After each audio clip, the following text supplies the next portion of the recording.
नमस्कार, मैं हूं शिवानी। बिहारी न्यूज में आपका स्वागत है। आज है 6 अगस्त। खबरों की ओर बढ़ने से पहले एक नजर सुर्खियों पर। कैबिनेट की बैठक में इन महत्वपूर्ण एजेंडों पर लगी मुहर। स्टार्टअप पॉलिसी के साथ जुड़े यह नए आदेश। नदियों द्वारा लाए गए गाद का बिहार सरकार करेगी प्रबंधन। पंचायत प्रतिनिधियों के मासिक भत्ता के लिए इतना करोड़ रुपया हुआ स्वीकृत। वेस्टइंडीज के खिलाफ सीरीज जीतने के इरादे से उतरेगी रोहित आर्मी। अब चलिए बढ़ते हैं अब तक की बिहार की 25 बड़ी खबरों के विस्तार से। कैबिनेट की बैठक में इन महत्वपूर्ण एजेंडों पर लगी मुहर। मुख्यमंत्री नीतीश कुमार की अध्यक्षता में बीते दिन देर शाम कैबिनेट की बैठक की गई। इस बैठक में मुख्यमंत्री ने कुल 23 एजेंडों पर मुहर लगाया, जिसमें कई महत्वपूर्ण एजेंडा शामिल हैं। इस बैठक में मुख्यमंत्री ने बिहार में बढ़ते साइबर क्राइम के मामले को देखते हुए बड़ा फैसला लिया है, जिसके अंतर्गत 11 जगहों पर इसके शिकायतों के निबंधन के लिए कार्यालय खोले जाएंगे। वहीं आर्थिक अपराध इकाई में पुलिस पदाधिकारी और कर्मियों के कुल 405 पदों के सृजन की भी स्वीकृति दी गई है। इसके साथ साथ बिहार में भू संपदा नियमावली 2017 में संशोधन, पटना उच्च न्यायालय के डिजिटलाइजेशन कोषांग के गठन के लिए 5 वर्षों के लिए अस्थायी रूप से सृजित 62 पदों का अगले 5 वर्षों के लिए अवधि विस्तार और स्वतंत्रता दिवस की 75वीं वर्षगांठ पर सजावार बंदियों को विशेष परिहार का लाभ देकर कारामुक्त करने की स्वीकृति सहित 23 एजेंडों पर मुहर लगाई गई है। बिहार की पहचान में आज हम बात करेंगे कबीर कौशिक की। बिहार की धरती पर जन्म लिए अनेकों हस्तियों ने अपने टैलेंट और प्रतिभा के बदौलत देश और विदेशों में बिहार का नाम रोशन किया है। इसी में से एक है कबीर कौशिक। कबीर कौशिक एक भारतीय फिल्म निर्देशक है जो कि मुख्य तौर से हिंदी सिनेमा में सक्रिय है। उनका जन्म बिहार के पटना जिले में हुआ था। उनकी प्रारंभिक शिक्षा पटना से हुई। उच्च शिक्षा के लिए वे दिल्ली गए, जहाँ उन्होंने फ्रैंक एंथनी पब्लिक स्कूल से स्नातक की डिग्री प्राप्त की। कबीर अब तक कई फिल्मों का निर्देशन कर चुके हैं। उन्होंने 2005 में सेहड़ के साथ शुरुआत की और मैगजिज्म आदि फिल्मों में काम किया। नदियों द्वारा लाए गए गाद का बिहार सरकार करेगी प्रबंधन। नदियों द्वारा अत्यधिक कटाव की वजह से नदियों का धारा बदल रहा है, जिसकी वजह से उत्तर बिहार के इलाकों में बाढ़ की समस्या बढ़ती जा रही है। वहीं गाद के कारण नदियों का तल ऊंचा होने से गेज भी सही जलस्तर की जानकारी नहीं दे रहा है। नदी तल लगातार ऊपर बढ़ रहा है, जिससे कम पानी में ही नदियों में उफान आ जाता है। वहीं मुख्य सचिव ने गाद की समस्या को लेकर उच्च स्तरीय बैठक की है। इसमें सभी विभागों को इससे निपटने के लिए कार्य योजना बनाने का टास्क भी सौंपा। उन्होंने कहा था कि नदियों में जितनी मात्रा में गाद है, पहले उसका आकलन किया जाए और फिर उसके उपयोग का खाका तैयार किया जाए। वहीं इसकी जिम्मेवारी खान भूतत्व विभाग को सौंपी गई है। स्वास्थ्य विभाग में मंकी पॉक्स को लेकर दिया जा रहा है प्रशिक्षण। कोरोना संक्रमण का खतरा कम हुआ नहीं कि मंकी पॉक्स के खतरे ने आम से खास लोगों के साथ साथ स्वास्थ्य विभाग की चिंता बढ़ा दी है। हालांकि इसको लेकर स्वास्थ्य विभाग अलर्ट मोड पर है। इसी कड़ी में स्वास्थ्य विभाग ने एहतियाती तौर पर गाइडलाइन जारी कर दी है। आपको बता दें कि विभाग संक्रमण के सर्विलांस एवं जांच पर विशेष जोर दे रहा है। इसके लिए हर जिले में माइक्रोबायोलॉजिस्ट और लैब टेक्नीशियन को पटना में प्रशिक्षण दिया जा रहा है। स्वास्थ्य मंत्री मंगल पांडे ने कहा है कि बिहार से अब तक कोई संक्रमित नहीं मिला है। इसे घबराने की जरूरत नहीं है। जरूरी है कि इसे लेकर एहतियात बरतें। इंडियन नेवी विभिन्न पदों पर निकाली भर्तियां। Indian navy headquarter Andaman and Nicobar commando ने ट्रेड्समैन मीट के विभिन्न ट्रेड में कुल मिलाकर 112 रिक्त पदों पर भर्ती के लिए अधिसूचना जारी की है। इन पदों के लिए अगर शैक्षणिक योग्यता की बात की जाए तो आवेदक को मैट्रिकुलेशन के साथ ही संबंधित ट्रेड में ITI पास होना जरूरी है। इच्छुक और योग्य उम्मीदवार इन पदों से जुड़ी हुई समस्त जरूरी जानकारी और आवेदन करने के लिए इस वीडियो के इसी पेज पर नीचे डिस्क्रिप्शन बॉक्स में दिए गए वेब लिंक पर जरूर क्लिक करें। आवेदन करने की अंतिम तारीख 6 सितंबर 2022 तक है। विस्तृत जानकारी के लिए आप ऑफिशियल वेबसाइट www.indiannavy.nic.in पर जाकर चेक कर सकते हैं। स्टार्टअप पॉलिसी के साथ जुड़े यह नए आदेश। बिहार में स्टार्टअप पॉलिसी में एक और नए आदेश जुड़ गया है। दरअसल अब स्टार्टअप पॉलिसी के लिए आवेदन के साथ साथ अब आवेदनकर्ता को अपने आइडिया की जानकारी 2 से 5 मिनट के संक्षिप्त वीडियो में देनी है। जी हाँ, वहीं बगैर वीडियो के उनका आवेदन लंबित रखा जाएगा। इससे उनका मूल्यांकन करने वाली टीम को यह जानकारी मिल सकेगी कि वह किस स्तर पर अपने प्रोजेक्ट को लेकर गंभीर हैं, बाजार में उसकी संभाव्यता किस तरह है। वीडियो देखने के बाद ही उसके दस्तावेज का अध्ययन होगा। आखिर कैसे पढ़ेगा बिहार? प्रधानाध्यापक की परीक्षा में 97% अभ्यर्थी फेल। बिहार के सरकारी विद्यालयों में शिक्षक का पढ़ाई का लेवल क्या है, इसी से पता लगा सकते हैं कि 6421 सीटों पर उच्च माध्यमिक विद्यालय में प्रधानाध्यापक की बहाली के लिए महज 421 अभ्यर्थी सफल घोषित हुए हैं। बाकी के 6000 फिर से रिक्त रह गए हैं।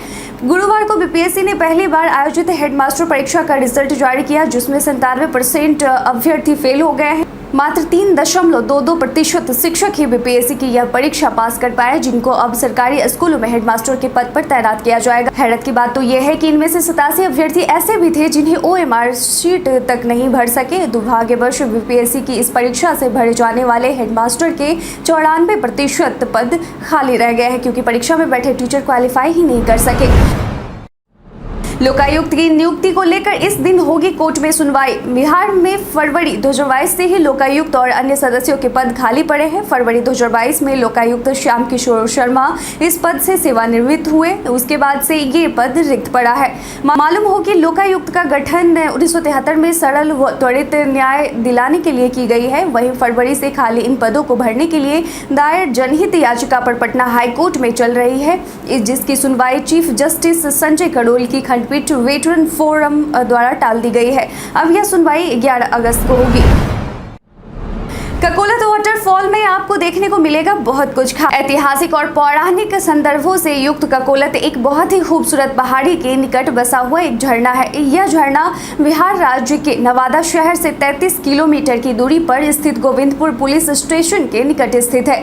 नवादा जिले के गोविंदपुर में आकर यहाँ आप 150 फीट की ऊंचाई से गिरने वाले ककोलत वाटरफॉल्स का लुत्फ उठा सकते हैं। इस झरने के संबंध में एक पौराणिक आख्यान काफी प्रचलित है। इस आख्यान के अनुसार त्रेता युग में एक राजा को किसी ऋषि ने श्राप दे दिया। श्राप के कारण राजा अजगर बन गया और वह यहाँ रहने लगा। कहा जाता है कि द्वापर युग में पांडव अपना वनवास व्यतीत करते हुए यहाँ आए थे। उनके आशीर्वाद से इस शापयुक्त राजा को यातना भरी जिंदगी से मुक्ति मिली। श्राप से मुक्ति मिलने के बाद राजा ने भविष्यवाणी की कि जो कोई भी इस झरने में स्नान करेगा वह कभी भी सर्प योनि में जन्म नहीं लेगा।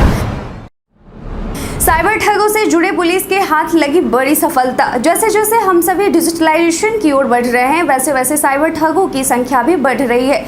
इसी कड़ी में साइबर क्राइम का गढ़ बन रहे नालंदा के एक आरोपी को पटना पुलिस ने गिरफ्तार किया है। उसने पुलिस के सामने चौंकाने वाला खुलासा किया है। दरअसल 4 अगस्त को पत्रकार नगर थाना के अविनाश कुमार द्वारा विशेष छापेमारी के क्रम में एक स्कूटी सवार युवक को संदेह के आधार पर रोका गया। इस दौरान पुलिस को उसके बैग से 2.5 लाख रुपए नगद मिला। नगद के बारे में पूछताछ पर युवक विकास चौधरी ने बताया कि वह नालंदा जिले के सोरडीह तिलमरह का पेशेवर साइबर गिरोह का सक्रिय सदस्य है। अब पुलिस उसकी जाँच कर रही है।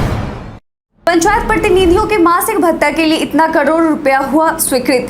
पंचायती राज मंत्री सम्राट चौधरी ने बड़ा ऐलान किया है। आपको बता दें कि त्रिस्तरीय पंचायती राज संस्थाओं एवं ग्राम कचहरी के निर्वाचित प्रतिनिधियों को भत्ता हेतु 74 करोड़ 58 लाख राशि व्यय की स्वीकृति दी गई है। आपको बताते चले कि वित्तीय वर्ष 2022-23 में जिला परिषद अध्यक्ष को मासिक भत्ता 12,000, जिला परिषद उपाध्यक्ष को 10,000, समिति प्रमुख को 10,000, पंचायत समिति उप प्रमुख को 5,000, ग्राम पंचायत मुखिया 2500, ग्राम पंचायत उप मुखिया को 1200, ग्राम कचहरी सरपंच को 2500, ग्राम कचहरी उप सरपंच को 1200, जिला परिषद सदस्य 2500, पंचायत समिति के सदस्य को 1000, ग्राम पंचायत सदस्य को 500 एवं ग्राम कचहरी सदस्यों यानी कि पंच को 500 दे रहा है।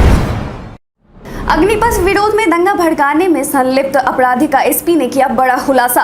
अग्निपथ योजना को लेकर किए गए विरोध प्रदर्शन में आरोपियों को लेकर बड़ा खुलासा किया गया है। मालूम हो कि अग्निपथ योजना के विरोध में बिहार में कई ट्रेनों को आग के हवाले कर दिया गया था। इसी मामले की जांच पड़ताल में बड़ा खुलासा किया गया है। आपको बता दें कि हाल ही में पुलिस की गिरफ्त में आए एक नक्सली से हुई पूछताछ में इसका खुलासा हुआ है। लखीसराय के एसपी पंकज कुमार के अनुसार नक्सली मनश्याम दास उर्फ राहुल उर्फ सुदामा उर्फ सुरेश दास से हुई पूछताछ में उसने इस साजिश का खुलासा किया है। पुलिस ने बताया कि लखीसराय में ट्रेनों को जलाने के पीछे नक्सलियों का हाथ था।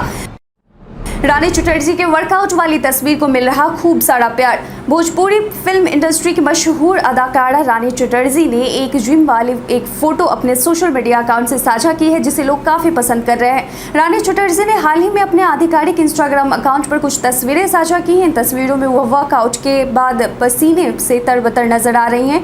रानी चटर्जी ने इंस्टाग्राम पर इन 3 तस्वीरें शेयर की हैं, जिसमें वह अपना सिंपल लुक फ्लॉन्ट कर रही हैं। इन तस्वीरों को शेयर करते हुए रानी ने कैप्शन में लिखा कि मैं पानी पानी हो गई। इसके साथ उन्होंने हैशटैग मेहनत का पसीना और वर्कआउट मोटिवेशन भी लिखा है। बिहार से मॉनसून हुआ शिफ्ट, तापमान में होगी बढ़ोतरी। प्रदेश में पिछले दिनों जिस तरह से बारिश हुई, उसके बाद एक उम्मीद की किरण जगी थी कि प्रदेश में मॉनसून एक्टिव हो गया है, लेकिन प्रदेश में जिस तरह की स्थिति है उसके बाद से मौसम विभाग ने बारिश होने की तमाम संभावनाओं से इनकार कर दिया है, जिसके बाद यह कहा जा रहा है कि इसका असर अब खेती किसानी पर पड़ने वाला है। बता दें कि प्रदेश के कई ऐसे जिले हैं जहां सुखाड़ जैसे हालात हैं। मौसम विभाग की तरफ से जारी अपडेट के अनुसार दक्षिण पश्चिम मानसून अब एक बार फिर से कमजोर पड़ने लगा है। बताया जा रहा है कि टर्फ लाइन मध्य भारत की ओर शिफ्ट हो गया है। इससे पूर्व भारत में बारिश की संभावना अब बहुत कम हो गई है। खासकर प्रदेश के दक्षिण के जिलों में नवादा, नालंदा, शेखपुरा, औरंगाबाद, रोहतास में इन दिनों सूखे जैसे हालात हैं। जमीन से 11 मीटर ऊपर होगा राजेंद्र नगर का मलाही पकड़ी मेट्रो स्टेशन। पटना में मेट्रो का काम जोर शोर से चल रहा है, जिसे 2025 तक पूरा करने का लक्ष्य रखा गया है। पटना मेट्रो के corridor 2 Patna station Pataliputra bus terminal के तहत बनने वाला एलिवेटेड मलाही पकड़ी मेट्रो स्टेशन आबादी के मामले में एशिया की दूसरी सबसे बड़ी कॉलोनी कंकड़बाग को मेट्रो कनेक्टिविटी मुहैया कराएगा। यह मेट्रो स्टेशन जमीन से लगभग 11 मीटर ऊपर प्लेटफॉर्म पर तैयार होगा, जिसमें 4 लिफ्ट और 8 एस्केलेटर के साथ 2 प्रवेश और 2 निकास द्वार की सुविधा होगी। जून 2025 तक इस रूट पर परिचालन प्रारंभ किए जाने का लक्ष्य रखा गया है। आज होगा उपराष्ट्रपति पद के लिए चुनाव। देश में आज उपराष्ट्रपति का चुनाव होना है। इस समय हमारे देश के उपराष्ट्रपति एम वेंकैया नायडू हैं, जिनका कार्यकाल 10 अगस्त को पूरा हो रहा है। वहीं अब उपराष्ट्रपति चुनाव के लिए 2 उम्मीदवार विपक्ष की तरफ से भारत के उपराष्ट्रपति पद के उम्मीदवार के रूप में कांग्रेस की नेता मार्गरेट अलवा के नाम का ऐलान किया गया। वहीं पश्चिम बंगाल के गवर्नर जगदीप धनखड़ के मुकाबले विपक्ष की ओर से पूर्व गवर्नर को मैदान में उतारा गया है। वहीं 16वें उपराष्ट्रपति चुनाव 2022 के लिए इलेक्टोरल कॉलेज में राज्यसभा के 233 निर्वाचित सदस्य, राज्यसभा के 12 मनोनीत सदस्य और लोकसभा के 543 निर्वाचित सदस्य आज उपराष्ट्रपति के चयन के लिए वोट करेंगे। बिहार में डीजल अनुदान में की गई बढ़ोतरी। डीजल अनुदान को लेकर बिहार सरकार ने बड़ा फैसला लिया है। डीजल पर पहले मिलने वाले अनुदान की राशि 60 रुपये से बढ़ाकर 75 रुपये लीटर करने का फैसला लिया गया है। आपको बताते चले कि किसानों को खेतों में सहायता करने के लिए बिहार सरकार द्वारा डीजल अनुदान योजना की शुरुआत की गई थी। यह योजना मुख्य रूप से खरीफ की फसलों में होने वाली परेशानियों के लिए शुरू की गई है। अनुदान की राशि बढ़ाने पर कैबिनेट की मुहर लग चुकी है। बिहार से गुजरने वाले एनएच पर हर 15 किलोमीटर के रेंज में लगाए जाएंगे कैमरे। बिहार से गुजरने वाले 1400 किलोमीटर के 5 एनएच पर करीब 144 हॉट स्पॉट हैं, जहां सबसे अधिक दुर्घटनाएं होती हैं। इनमें एनएच 2 का वाराणसी औरंगाबाद, एनएच 28 का छपरा बेतिया लौरिया बगहा, एनएच 30 का पटना बख्तियारपुर, एनएच 31 का बरौनी मुजफ्फरपुर पिपरा कोठी और एनएच 57 का मुजफ्फरपुर दरभंगा पूर्णिया खंड शामिल हैं। हालांकि अब इन 5 हाईवे पर सड़क दुर्घटनाएं रोकने के लिए आधुनिक उपकरणों की मदद ली जाएगी। इसी कड़ी में गृह विभाग के अपर मुख्य सचिव चैतन्य प्रसाद की अध्यक्षता में पिछले दिनों हुई सड़क सुरक्षा समिति की बैठक में दुर्घटनाओं को रोकने के उपायों पर चर्चा की गई। 5 एनएच पर पहले चरण में प्रत्येक 10 से 15 किलोमीटर की दूरी पर स्पीड गन, कैमरा, चालान की प्रति तैयार करने के लिए आवश्यक उपकरण आदि लगाने का निर्देश दिया गया है। भारत के इतिहास में आज की तारीख कई कारणों से है दर्ज।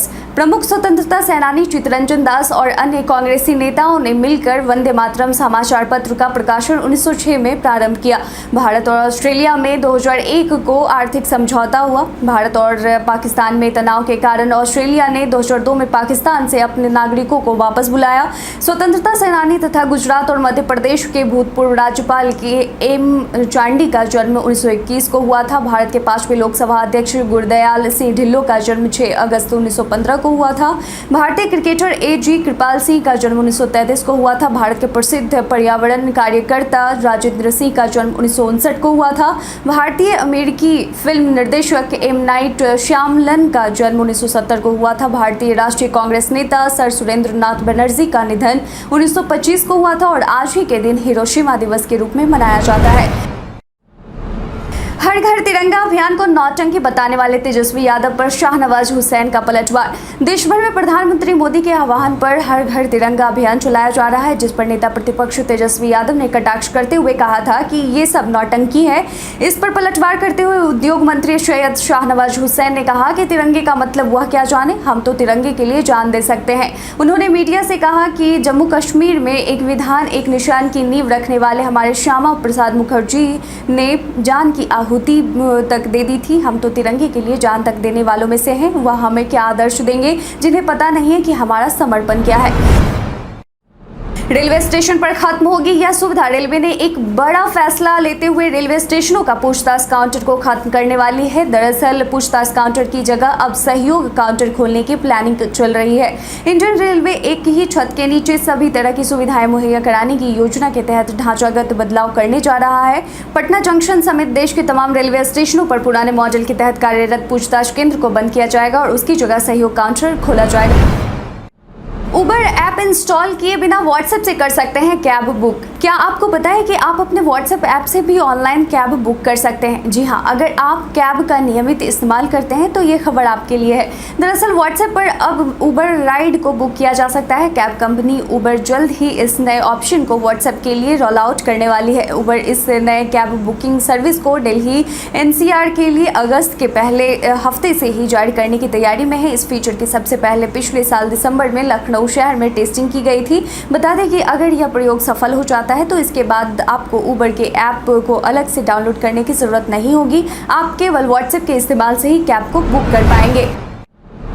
वेस्टइंडीज के खिलाफ सीरीज जीतने के इरादे से उतरेगी रोहित आर्मी। वेस्टइंडीज दौरे पर भारत बनाम वेस्टइंडीज T20 आई सीरीज का चौथा मैच आज यानी 6 अगस्त को central Broward regional park Florida में रात 8 बजे भारतीय समय अनुसार खेला जाना है। रोहित शर्मा के नेतृत्व में भारतीय टीम वेस्टइंडीज के खिलाफ 5 मैचों की सीरीज में 2-1 से आगे है और अब चौथे मैच को भी जीतकर रोहित की आर्मी सीरीज जीतने के इरादे से मैदान में उतरेगी। तीसरे T20 मुकाबले में भारतीय टीम ने सलामी बल्लेबाज सूर्य कुमार यादव ने 76 रनों की तूफानी पारी की बदौलत से वेस्टइंडीज को 7 विकेट से हरा दिया और सीरीज में 2-1 की बढ़त बना ली थी।